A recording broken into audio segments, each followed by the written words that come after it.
Instructions. You will hear a number of different recordings and you will have to answer questions on what you hear. There will be time for you to read the instructions and questions and you will have a chance to check your work. All the recordings will be played once only. The test is in 4 sections. Write all your answers in the listening question booklet. At the end of the real test, you will be given 10 minutes to transfer your answers to an answer sheet. Now turn to Section 1. Section 1. In Section 1, you will listen to an interview about the homestay program between a coordinator and 3 students. As you listen, fill in the missing information in the chart. If a student's experience in the first homestay is positive and very good, make 2 ticks. If it's okay, make 1 tick. If it's not good and there are negative feelings, make a cross. Look at the example and questions 1 to 8. Now you will hear the interview for Section 1 and fill in the form as you listen, because you will hear the recording once only. First, have another look at questions 1 to 8.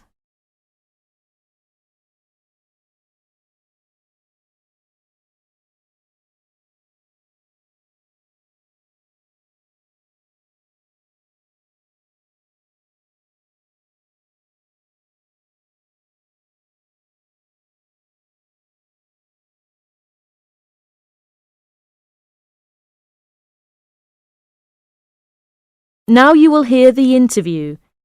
Listen carefully and fill in the form.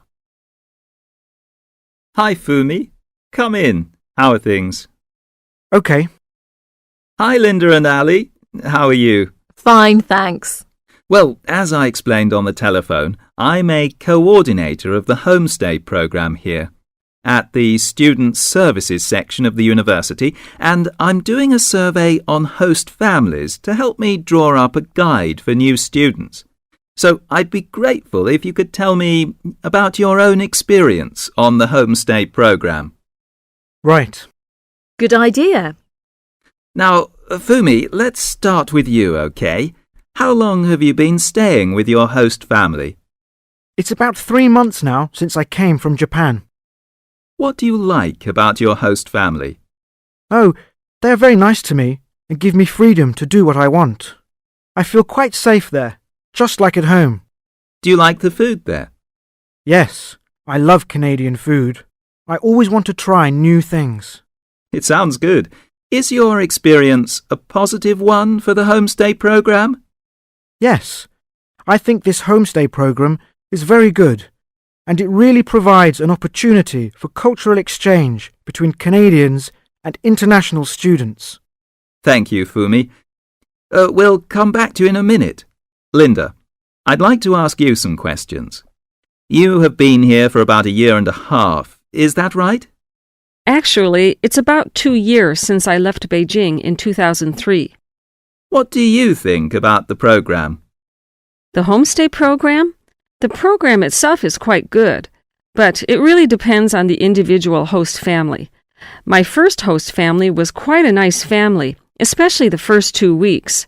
They took me to the bank, shopping center, and did many things for me, but I had a problem later. What was the problem? My biggest problem was the food. It was awful. They provided me with sandwiches for breakfast and lunch, and they liked to eat raw vegetables and not fully cooked meat for supper. I was not used to their food, and sometimes I felt sick. I had stomach problems for quite a long time. I see. I'm sorry to hear that.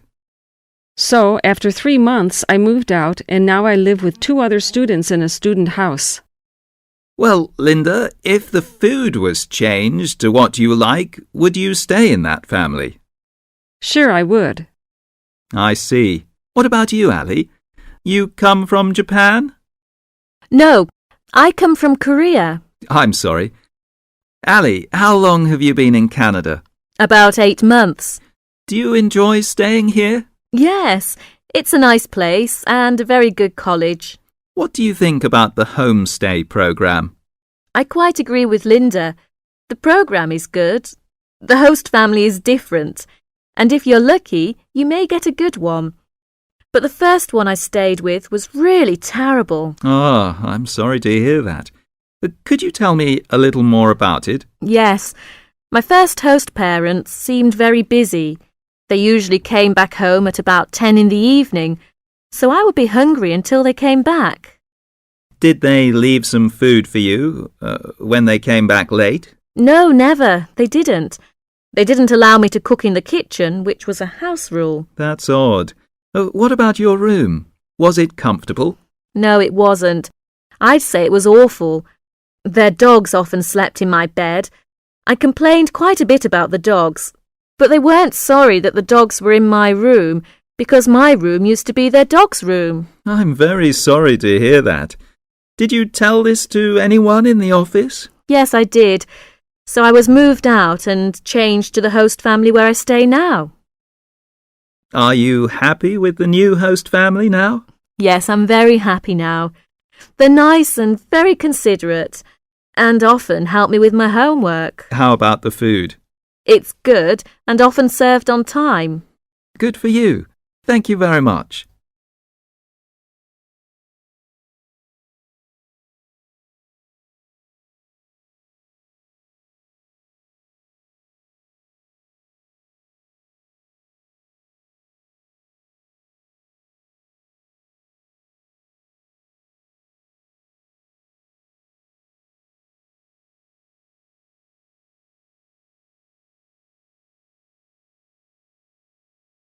That's the end of section 1. You will have 30 seconds to check your answers. 2. Section 2. In this section, you will hear a conversation between two students.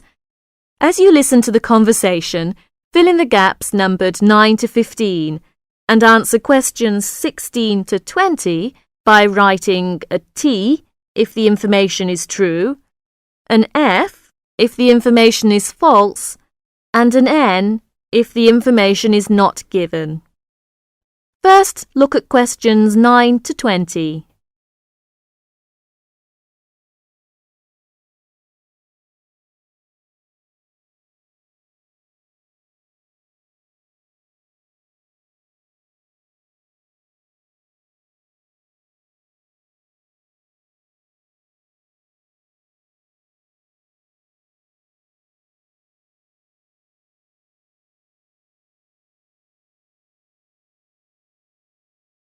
Now listen to the conversation and do questions 9 to 20.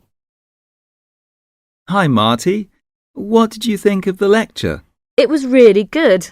I enjoyed it very much. By the way, how are you doing with your European Studies tutorial paper? Oh, good. I've just finished it, actually. I need to do something different tonight. What are you doing tonight? Would you like to go out with me? Oh, I'm sorry, I can't. I have to work late tonight. What for? Well, I have to finish my paper and prepare my presentation for tomorrow. Ah, I see. What's your presentation topic? Well, after some consideration, I decided to talk about Napoleon. Oh, that's an interesting topic. Napoleon is one of my favourite characters too. Have you got time for a cup of coffee? Can you tell me about it as a sort of practice? That would be great. Now, tell me about Napoleon. I know he used to be a French soldier, and very quickly he became Emperor of France. Do you know when he was born? Yes. He was born in 1769 on the island of Corsica, and when he was only 10 years old, his father sent him to a military school in France. Was he a brilliant student at school?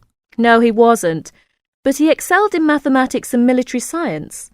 And then, when he was 16 years old, he joined the French army. Oh, I didn't know he joined the army that young. His military career brought him fame, power and riches, but finally defeat. Napoleon became a general in the French army at the age of 24. Several years later, he became Emperor of the French Empire. Do you know when he became an emperor? Yes. On May the 18th, 1804, he became Emperor of France, and the coronation ceremony was held at Notre Dame on the 2nd of December. He was only 35 that year. He was really many things, but he was, first of all, a brilliant military leader. His soldiers were ready to die for him. Yes, he was really short too. Of course, Napoleon had so many military victories, so his size wasn't an issue. You're right. At one time, he controlled most of Europe. Yes, but at that time many countries, including England, Russia and Austria, fought fiercely against Napoleon. Right. His defeat came when he decided to attack Russia. In this military campaign in Russia, he lost most of his army. Shortly after his defeat, his abdication followed at Waterloo. And then he tried to escape to America, but he failed. He finally surrendered to the British government, and then they exiled him to St. Helena Island. I know his last years were spent there with a few chosen comrades. Do you know how old he was when he died? He lived there until he died. He died in 1821 when he was only 51 years old. He died alone, deserted by his family and his friends. Well, that's a pretty sad way to end one's life. Well, Marty, I'm sure your presentation will be really good. You know, you could also give the chronological order of his life, and this may help your classmates to follow your presentation. Yes, that's a good suggestion.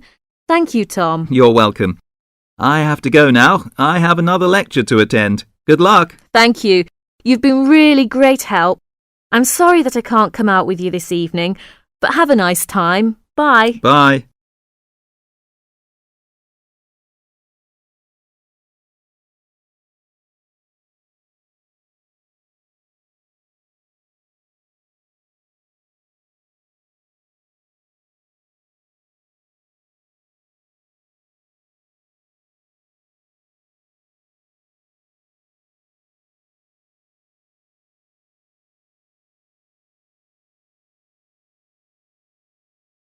Section 3.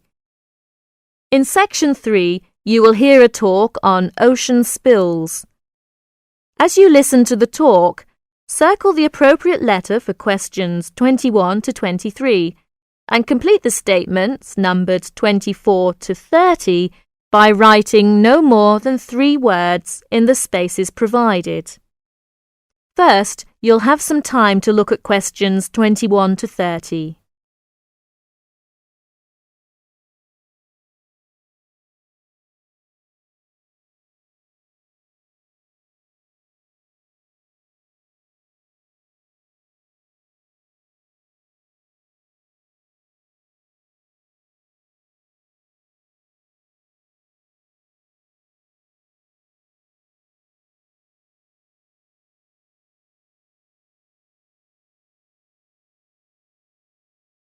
Now listen to the talk and do questions 21 to 30. Good morning, everyone. Today, I'll talk about unusual ocean spills that have occurred in the world's oceans. In November of 1992, people at beaches in Canada and Alaska noticed something strange. Blue turtles, red beavers, green frogs, and yellow ducks came bobbing toward them. They soon found out where the strange creatures were coming from. A ship from Hong Kong was on its way to Tacoma, Washington, when it was hit by a severe storm in the middle of the Pacific Ocean. During the storm, huge waves washed 12 containers overboard. Inside the containers were 29,000 plastic bath toys. One of the containers opened, and thousands of plastic bath toys spilled out and began to float across the Pacific Ocean. 10 months later, the first yellow ducks arrived on the North American shore. Beachcombers along the shore began to find the toys and reported them to local newspapers. But the people who were most excited by the plastic toys were the oceanographers. It gave them an opportunity to study ocean currents and winds. Oceanographers drop bottles into the ocean to study these things, but it would be too expensive to drop 29,000 bottles into the ocean at once. Imagine the value of studying the plastic ducks and frogs. This gave some interesting information to the oceanographers. The first toys were picked up in Sitka, Alaska, 10 months after they were washed off the ship. Some headed back into the North Pacific, while others drifted around the Arctic Ocean and headed for the North Atlantic. Many of the toys were swept northeast by the wind and were frozen in the ice of the Bering Sea. They're expected to cross the North Pole and float on down to the British Isles. This reminds me of another unusual ocean spill. In 1990, a ship travelling to the west coast of the United States from Korea was caught in a severe storm. The waves swept 21 containers of Nike shoes into the water.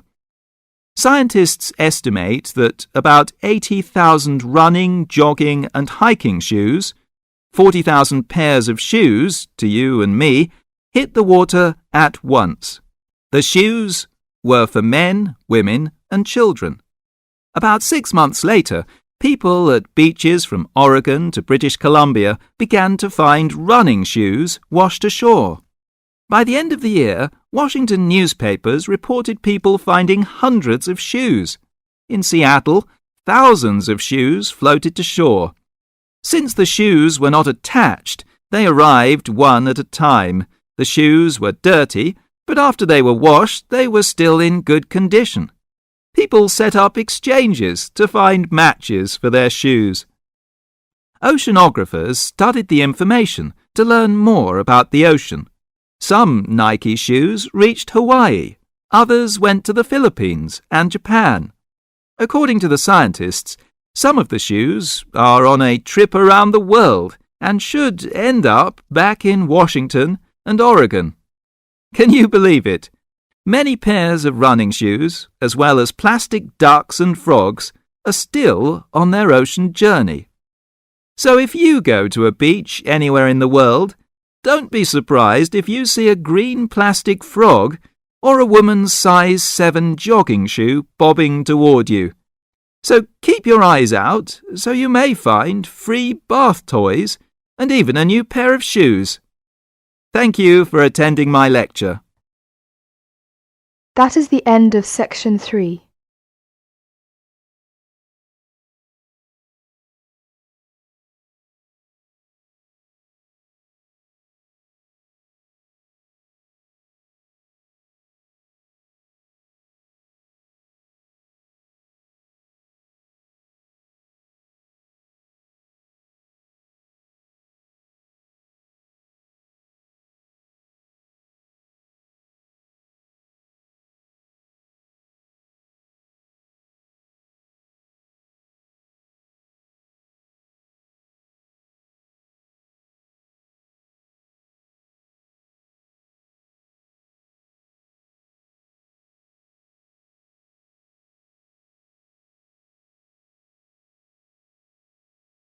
Now turn to section 4.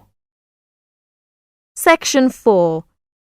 In this section, you will hear a talk about chocolate. As you listen, complete the notes below by writing no more than 3 words in the spaces numbered 31 to 38 and circle the appropriate letter for questions 39 to 40. First, you will have 30 seconds to look at this section.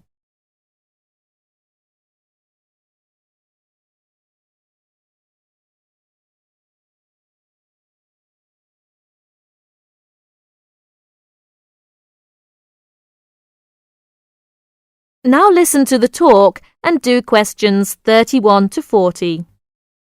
Good morning, everyone. Today my talk is going to be about chocolate. I'm going to talk a little bit about the history of chocolate, but first I'm going to tell you a story about Julia Proctor. She eats her favourite food. She feels guilty. She knows that chocolate has a lot of fat and sugar, But Julia says she is addicted to chocolate, and once she starts eating it, she can't stop. Julia isn't the only one who is addicted to chocolate. It is a favourite food for people all over the world, and in a survey of 16 different countries, people preferred chocolate to ice cream, cakes and cookies. In the United States, chocolate is a $10 billion industry.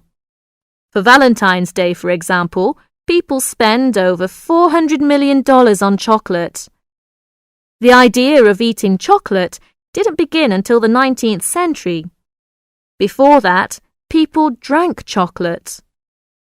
The custom began in Central America, where the Aztecs drank bowls of chocolate to stay alert. When the liquid chocolate was brought to Spain in the 1500s, people thought it was medicine because it tasted bitter like other medicines.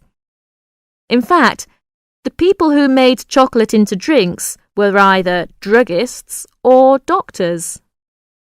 Then people discovered that mixing chocolate with sugar made a wonderful drink.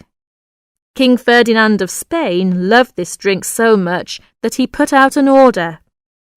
Anyone who talked about chocolate outside the court would be killed. So, for about 100 years, chocolate was a secret in Spain. But finally, people found out about chocolate and it became a popular drink throughout Europe.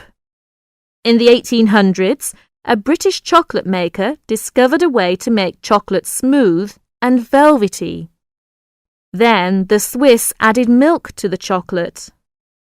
Today, most Americans prefer milk chocolate, while most Europeans prefer dark chocolate. Now research shows that chocolate is actually good for us because chocolate has a variety of vitamins and minerals, and it has more than 300 different chemicals. One chemical works on the part of the brain that feels pleasure. People who feel good when they eat chocolate are actually healthier because feeling pleasure is important for health and can protect against illness. Good chocolate doesn't have much fat or sugar. You can enjoy it if you eat a little at a time.